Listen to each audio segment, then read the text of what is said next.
She was mopping the lobby floor when the CEO heard her speak fluent Mandarin, Spanish, and French. What happened next shocked the entire company. Most people didn't notice the night cleaning crew at Halberg International, not out of malice, just habit. They came in after hours, pushing carts, emptying trash cans, wiping down smudged glass, blending into the background like elevator music. It was a busy Monday morning in downtown Fort Worth. The company's lobby pulsed with the usual rhythm, high heels clacking against tile, coffee cups clutched like lifelines, executives murmuring deadlines into phones.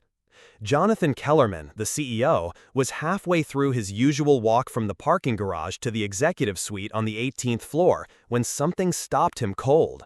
A voice, fluent, confident, Mandarin. Not just the language, but who was speaking it. He looked around, expecting to see someone from the Shanghai office. Instead, he saw a woman in a burgundy janitor's uniform. Short twists pulled back, mop set aside, she stood near the touchscreen directory, calmly speaking with an older man in a navy windbreaker.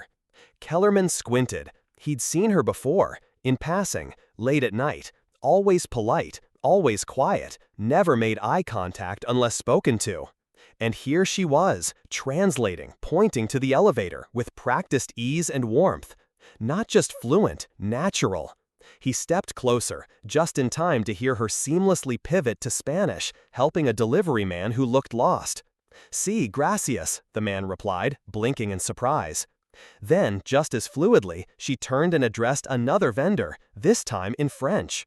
3 languages, in 30 seconds. Kellerman's jaw tightened, not in frustration, but in something closer to guilt. He'd spent decades working in global logistics, building cross-cultural teams, hiring expensive translators, consulting on international strategy.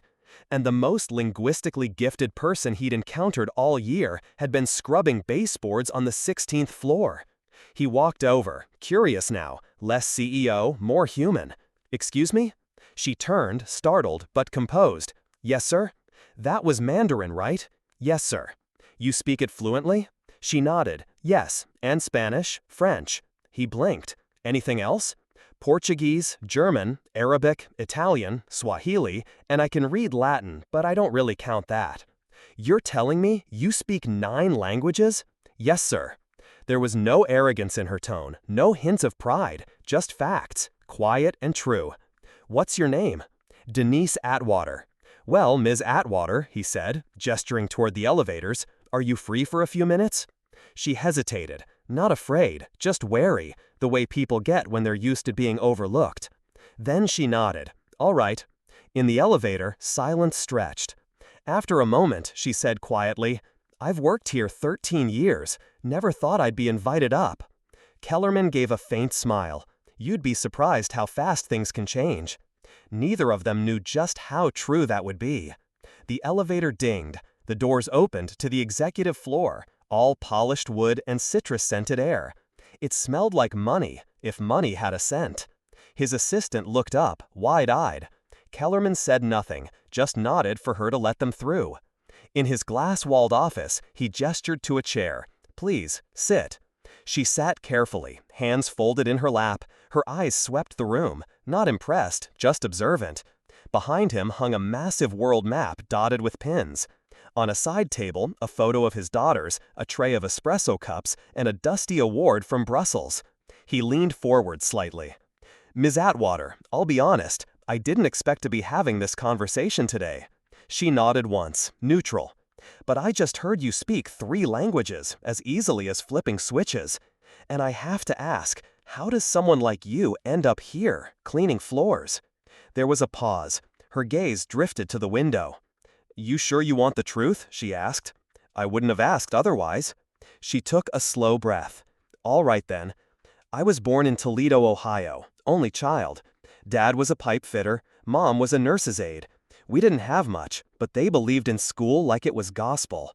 I got a full ride to Kent State, majored in linguistics, was halfway through my master's when my mom got sick." She paused. "I came home to take care of her. Then my dad passed, stroke. 6 months later, everything fell apart." She glanced back at him, calm, unsentimental. "I had a baby. No money, no partner who stuck around. So I worked. Grocery stores, nursing homes, temp gigs. Eventually, a supervisor here offered me night hours. It let me pick up my daughter after school, pay the bills. That's how I ended up here. Kellerman said nothing, just listened. But the languages, she continued, I didn't stop learning. Borrowed textbooks, read foreign newspapers, listened to old cassettes. It's what I do. Makes me feel like I still matter. She added, almost as an afterthought. Most people never ask. They see the uniform and assume. That last word lingered. He leaned back in his chair, feeling the weight of her story settle in his chest. I'm not telling you this to make anyone feel bad, she said. I'm not bitter. Life happened. I did what I had to do. I still do. But you asked. That's the answer. Kellerman nodded slowly. She wasn't asking for pity, or even a favor. She was giving him the truth. Quiet, clean, and a little heartbreaking. You ever think about doing anything else? He asked. She gave a small shrug. Sometimes, but it's hard to dream when rent's due. A silence fell, but this time it felt different, heavy, charged. He reached for a notebook and jotted down a few lines. What are you writing? She asked, curious. Ideas, he said. But one idea in particular had already taken root, and it wasn't small. That afternoon, around 3:45, Kellerman left the executive floor and rode the elevator down to the service level. He needed to see something for himself. The air was warmer, the walls scuffed. He passed break rooms, utility closets, stacks of bottled water. Finally, he reached the janitorial supply room. Denise was inside, restocking microfiber cloths. Mind if I bother you again? He asked, stepping in. She turned, surprised. You came down here? I couldn't stop thinking about our talk, he said. I have a favor to ask. She raised an eyebrow. What kind? We've got a group from our Sao Paulo office upstairs. Translator canceled. Any chance you speak Portuguese? She smiled faintly. Yes, I can do that. Minutes later, they were in conference room 4C. 4 Brazilian execs sat awkwardly, checking phones. Denise walked in, nodded, and began speaking in smooth, confident Portuguese. Kellerman watched the room shift. Tension eased, eyes lifted, smiles formed. She wasn't just translating, she was connecting, bridging. One of the visitors cracked a joke. She responded instantly with another. They all laughed. Kellerman didn't know what was said, but he understood what it meant. When the meeting ended, one of the executives turned to him and said, She's better than anyone we've worked with this year. Where'd you find her? Kellerman glanced at Denise, now gathering coffee cups. Right here, he said. Back in the hallway, he caught up with her. You ever do professional translation before? She shook her head. Not really.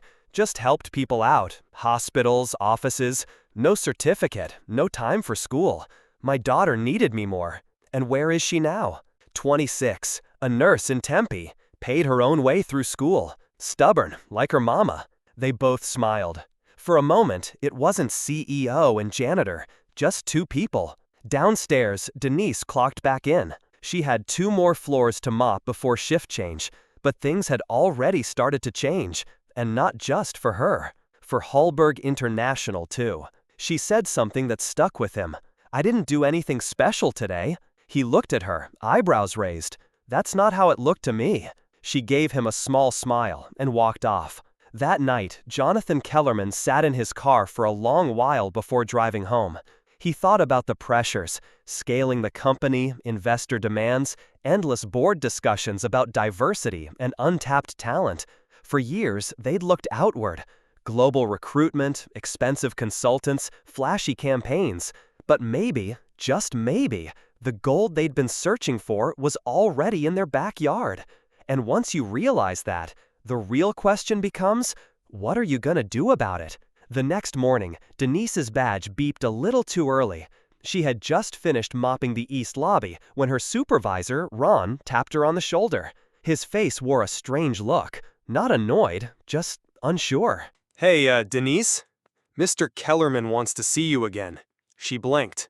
Did I do something wrong? Ron shook his head. Didn't say. Just told me to send you up. She wiped her hands on a towel, smoothed her uniform, and followed the same path she had the day before. But something was different. People noticed her now. They looked up, whispered. One of the receptionists even smiled, like she knew something Denise didn't.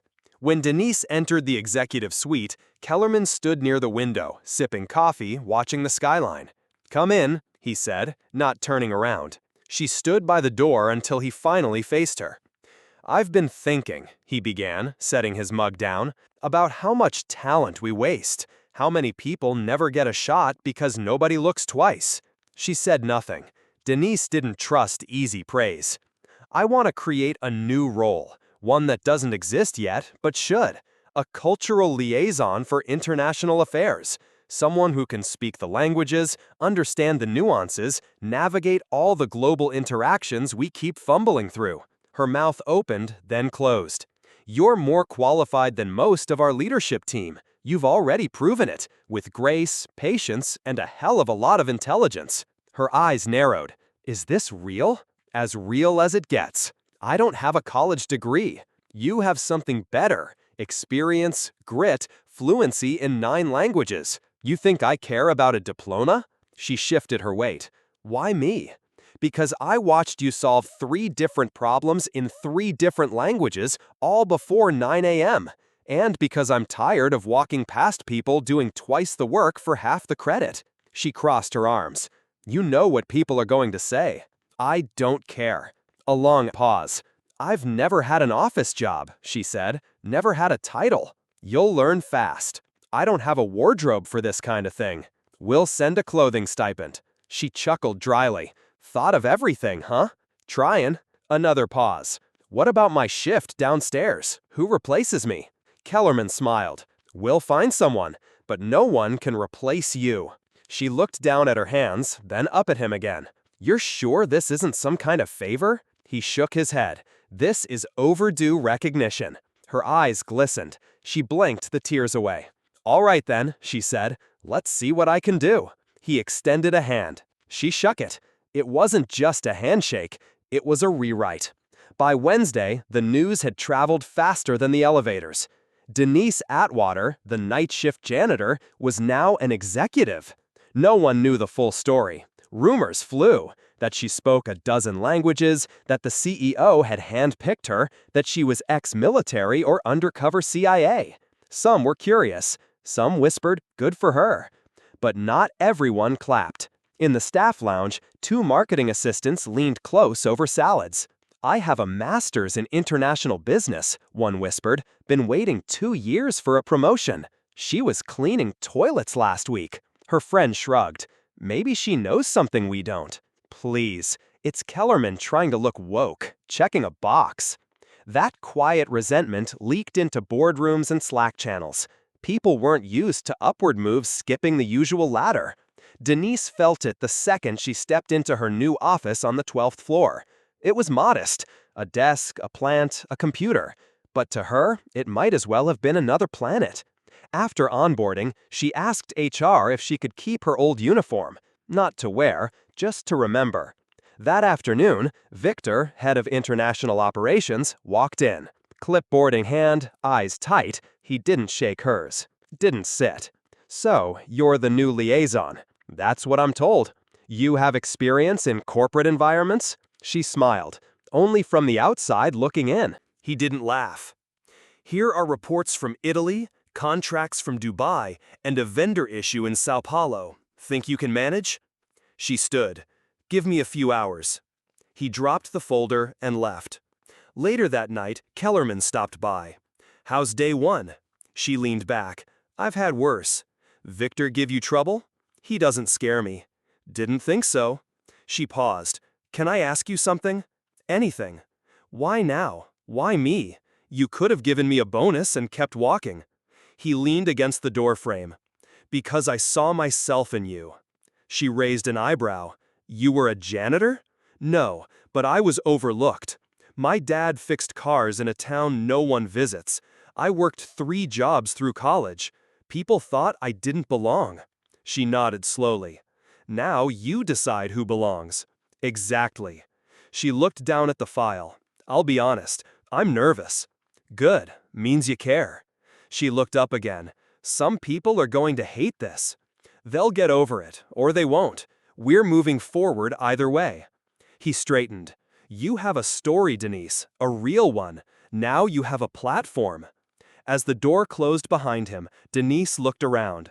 She remembered bathroom stall tears, aching feet, missed birthdays, and promotions that always passed her by. She opened the desk drawer and placed her old janitor badge inside. Not to forget, to remember. By Friday, a new nameplate was mounted on the door. Denise Atwater, Cultural Liaison, International Affairs.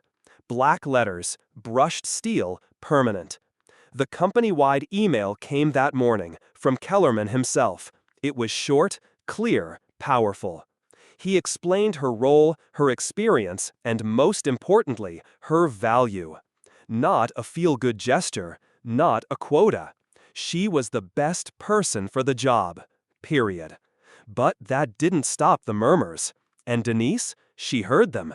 She just kept walking. Some people lead with resumes. Others lead with results. After her promotion to Cultural Liaison for International Affairs, Denise Atwater didn't change who she was. She didn't suddenly start giving speeches or acting like she belonged. She simply did the work, better than anyone expected. She navigated foreign client calls with more nuance than the translation software. She caught mistranslations in legacy contracts that had cost the company thousands. She stayed quiet, steady, and relentlessly competent. On Monday, she joined a tense meeting with a delegation from Morocco. Their North African expansion had been stalled for months due to cultural friction and language gaps. Denise entered wearing a beige blazer and opened in fluent Moroccan Arabic. The room changed. People listened, not just to her words, but to what they meant. Respect, presence, recognition. After the meeting, one of the Moroccan partners approached her. Hand over heart, he said, "No one has ever done that for us. Not in our language, not like that." Denise replied simply, "You matter. That's all." By midweek, Kellerman made a quiet but profound change. The company's main training room was renamed. The old plaque was removed. In its place, the Atwater Room. No announcement, no ribbon cutting, just a new name and a new precedent. Later that day, Kellerman overheard an intern whisper, "Who's that?" A senior staffer replied, "Someone who reminded this place that greatness doesn't always wear a suit." That afternoon, Denise found an anonymous note on her desk. Just one sentence, handwritten. "I used to think I'd be invisible forever, but today I stood a little taller because of you." No signature, just impact. Denise stared at the words, her throat tight. She didn't cry. She didn't need to, because that moment told her this wasn't just a job. It was a door. But not every door stays open without resistance. Late Thursday, Denise was called to the 17th floor, not by Kellerman, but by Eleanor Craig, a senior board member flown in from Dallas. Legacy power, old guard, razor sharp. "Have a seat," Eleanor said without looking up. Denise sat. Eleanor tapped her pen. "I've reviewed your file. No degree, no corporate training, no certifications. 3 weeks ago, you were cleaning floors." "That's correct." "Help me understand how you're now handling international affairs." Denise met her gaze. "Because I speak the languages. I understand the cultures. I've already repaired 2 vendor relationships and closed a deal in Morocco, and I'm finalizing a Brazilian contract next week." Eleanor folded her arms. "You think this company should be run on instinct and charm?" "No, ma'am. I think it should be run on results." Silence. "You're a gamble," Eleanor said. "I'm used to that. My whole life's been one." Denise left the meeting and crossed the street to sit on a bench. She looked up at the building she'd spent years walking past in a janitor uniform. Now she worked inside it, and some people didn't like it. She called her daughter. "Just needed to hear your voice," she said. They talked about groceries, dogs, a movie, normal things, the kind of normal that keeps you grounded. Next morning, word of the Eleanor meeting had leaked. But Denise didn't flinch. She showed up early, led a team meeting, took a call with Germany, no translator needed. Calm, sharp, unbothered. By noon, someone had scribbled a note on the whiteboard outside her office. "We see you." No name, just 3 words that meant everything. In the following weeks, people started coming to her, not just for translations, but for confidence, perspective, advice. Interns sat with her before presentations. Executives ran ideas past her. Bao, a quiet intern from Vietnam, once asked, "How did you learn all those languages?" She smiled. "One word at a time, same way you will." She wasn't just doing a job, she was changing the culture. Over coffee one afternoon, Kellerman said, "You're making waves." That a good thing? Around here, it means you're doing something right. He leaned in. "I've been thinking about a training program for internal talent, especially people in non-desk roles. Think you'd want to help build it?" She smiled. "Already started it in my head."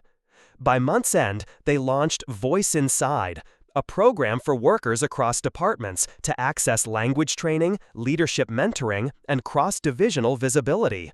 Denise's idea, and it caught fire. She was later invited to speak at a logistics summit in Cincinnati. She didn't tell a fairy tale, she told the truth. "I was never just a janitor," she said. "I was fluent, I was ready, but nobody ever looked long enough to see it. So next time you pass someone without a title, ask yourself, what are you really missing?" Silence. Then standing applause. Afterward, a young man approached her, eyes wet. "My mom's a housekeeper. She speaks 5 languages. I used to be embarrassed to say that." Denise touched his arm. "Don't ever be ashamed of where you come from. The only thing to be ashamed of is staying blind to brilliance." She walked out taller than ever. Not because of applause, not because of a title, but because she never changed who she was. Never assume you know someone's worth by what they wear, where they work, or what their resume says. Talent has no dress code. Intelligence doesn't need permission. Brilliance can wear a name tag and carry a mop. If you've ever been overlooked, underestimated, or ignored, keep going. The right person will see you. And when they do, take your seat. Better yet, bring more chairs.